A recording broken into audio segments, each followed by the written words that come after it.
पहली बात, कोलो जायसार सिर्फ और सिर्फ मेरे मातहत होगा और तुम उस मुआहिदे पर अपनी मोहर लगाओगे। दूसरी बात, कोलो जायसार में हालात चाहे जैसे भी हों, तुम किसी भी सूरत हमला नहीं करोगे। याद रखना ये बात।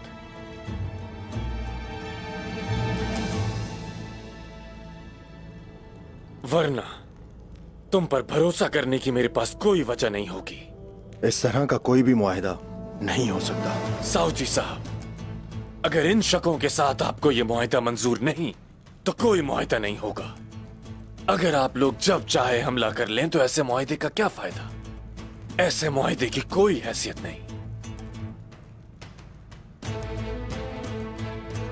और हां, उस्मान इस किले में दोबारा नहीं आएगा। न दिन में, न तो रात में, न खुफिया रास्ते से, न दरवाजे से, न तो छुप कर, और न ही सरेआम। समझ गए?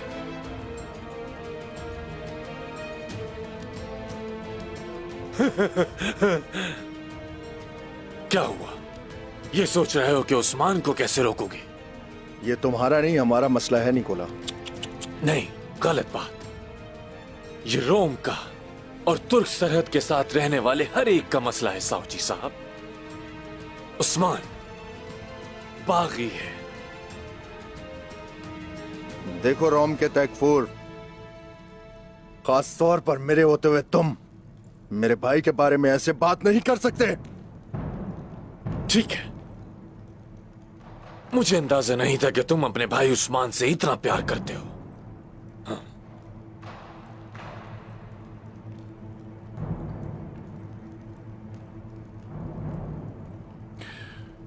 इधर उधर की बातें हाँकने का कोई मतलब नहीं है, लेकिन मुआहिदे में ये शिक भी जरूर शामिल होनी चाहिए।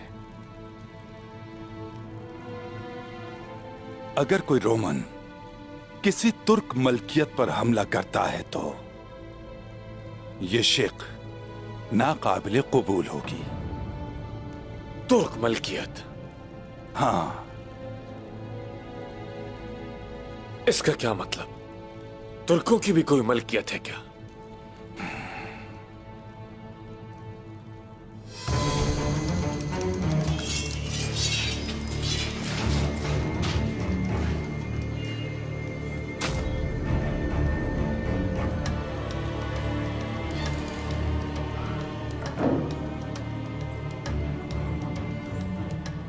ये सब, इसका क्या मतलब है निकोला?